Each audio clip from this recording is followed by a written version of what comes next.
Répondre aux nombreuses sollicitations de la société civile et des partis politiques est l'objectif de la conférence nationale tenue du 23 mars au 19 avril 1990 au Gabon. Une grande messe qui a suscité un engouement incommensurable au sein de la population gabonaise, le regard de Jean Ping, témoin de l'époque.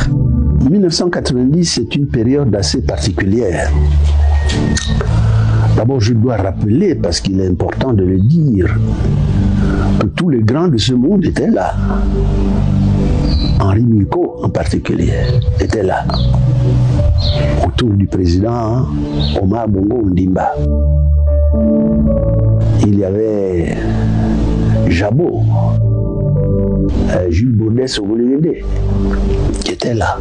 Il y avait d'autres qui étaient là. Maître Abonjo, Renjambe et les autres. Ces gens se connaissaient tous. D'abord parce qu'ils ont tous milité à la GEG, l'Association Générale des Étudiants du Gabon en France, mais aussi dans d'autres associations comme le MGAP. Ils se connaissaient tous. Et ceci est significatif de ce qui allait se passer. Tous ces gens se sont organisés parce qu'ils se parlaient, ils se sont concertés parce que c'était le moment de se parler et de se concerter. Omar Bongo avait l'avantage d'écouter. Il savait s'entourer de conseils. Et ça lui a permis de réaliser un certain nombre d'objectifs en écoutant, en s'entourant de conseils et en tirant les leçons qu'il fallait tirer de tout ce qui se passait. Moi, je retiens de cet homme son intelligence extrême dans les circonstances de ce genre. Et ça a beaucoup aidé à régler les questions difficiles qui se posaient à ce moment-là. Nous allons de l'avant. Moi, je prends ma part, comme c'est le cas aujourd'hui, dans cette concertation, avec beaucoup de sérieux et de détermination. Moi, je participe avec sérénité à tout cela. Je prends ma part, toute ma part, à la réalisation de l'objectif qu'on se poursuit. J'ai constaté avec bonheur que les autorités avaient mis en place un système qui nous permettait d'avancer. Je suis heureux d'avoir constaté que ce système a été mis en place. Je suis heureux de constater qu'il y a eu un coup d'État. Mais un coup d'État sans effusion de sang. On pouvait le redouter. Mais un coup d'État, je le répète, sans effusion de sang.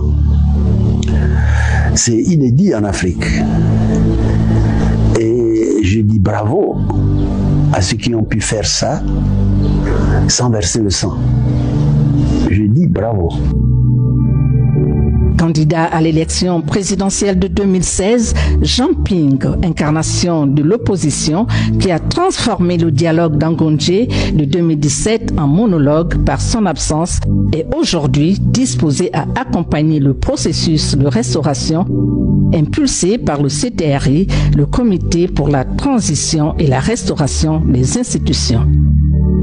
Je pense que nous devons tous attendre la restauration de la République,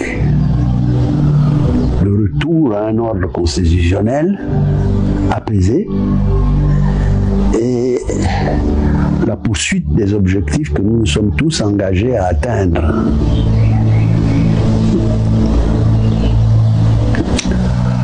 Le président de la République, Brice Oligui Nguema, nous donne le sentiment d'être déterminé à régler les problèmes qui se posent.